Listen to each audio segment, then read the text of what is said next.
Hi, welcome to my video. Today we're going to be talking about the step-by-step process to going no contact. Included will be different tools and exercises that you can use if you feel like you're about to break the no contact. So first, you're going to want to prepare yourself mentally and emotionally for going no contact.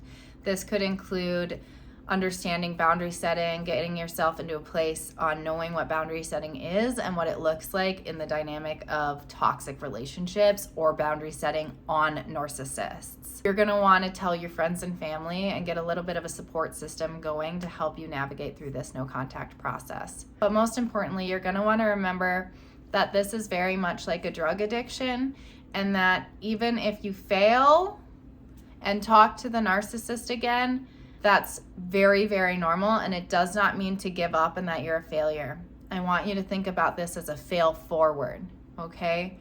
Understand that you likely will relapse, and that's not a give up. It is a, okay, what did I learn? And how can I try this again? Always try again. Do not throw your hands up and be done, because we all go back, and most people go back on average 7 times. So pay attention to the pattern. Right now, what we're trying to do is break the pattern, the cycle of abuse, which is abuse and argue, and then love bomb and hoover, and then abuse and argue, and then love bomb and hoover, and then valuation, devaluation, valuation, devaluation. So this is the pattern, and noticing this will help you a lot. And right now, we're trying to break that pattern. So this is why going back is very, very common, because sometimes it takes going back and getting the evidence of that was a lie, that I'm going to change. That was a lie. You've seen this over and over and over again. Your second chance, third chance, fourth chance, fifth chance, right? So that in itself, that's the evidence that you need that they won't change, that you're holding on to, because that's the pattern.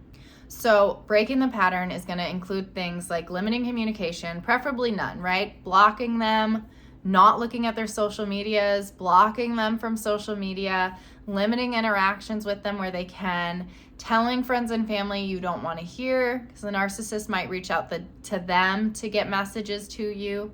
Tell them you don't want to receive any of those messages. You're very much trying to limit any contact or input from this person. So then it's going to come to very, very clear boundaries.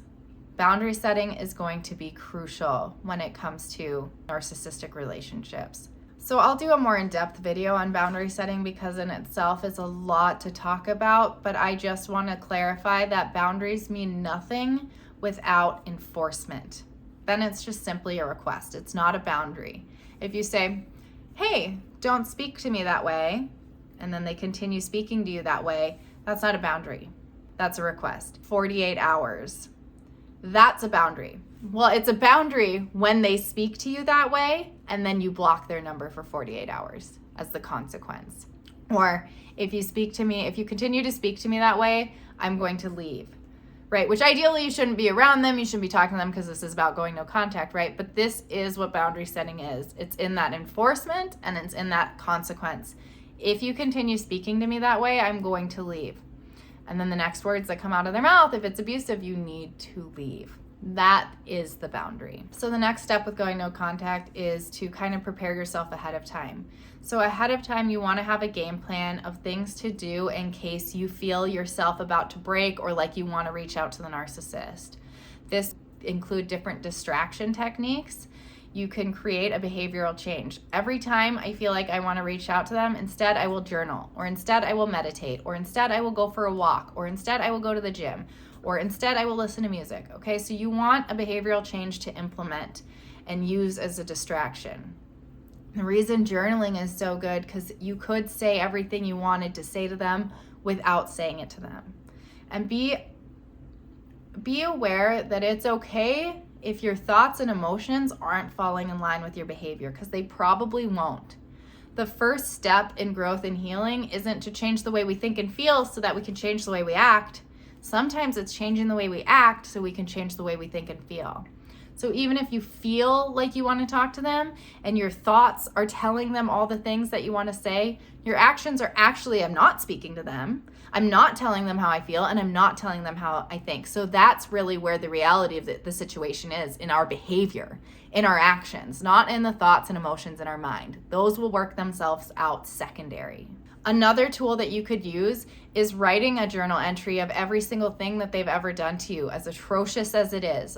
All of the instances of neglect, abuse, punishment, devaluation.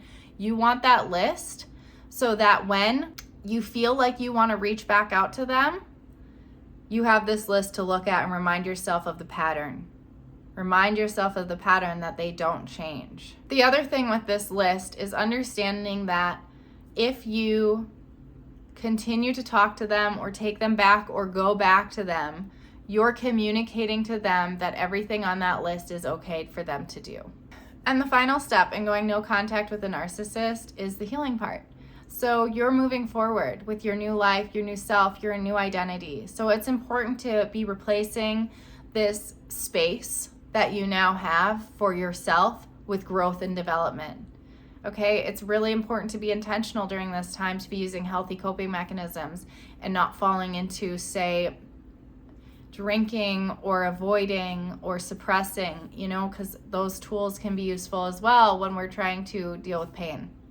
So instead, you want to try and find healthy ways to develop yourself emotionally and psychologically now after this abuse. Again, reading, meditating, journaling, church, exercising, all of your friends, family, all of these tools, okay? Pick up a self-help and development book and try and really listen to what it has to say and implement some of the suggestions from that book into your daily life. Going no contact is a huge step, and it's very, very hard to do, but it's absolutely crucial to your well-being, and it's crucial to the journey. You cannot get to the next step in the journey where it's processing and healing and growing and developing and moving on and at the end of it, getting a happy and desirable life until we go no contact. That part has to come. So stay strong.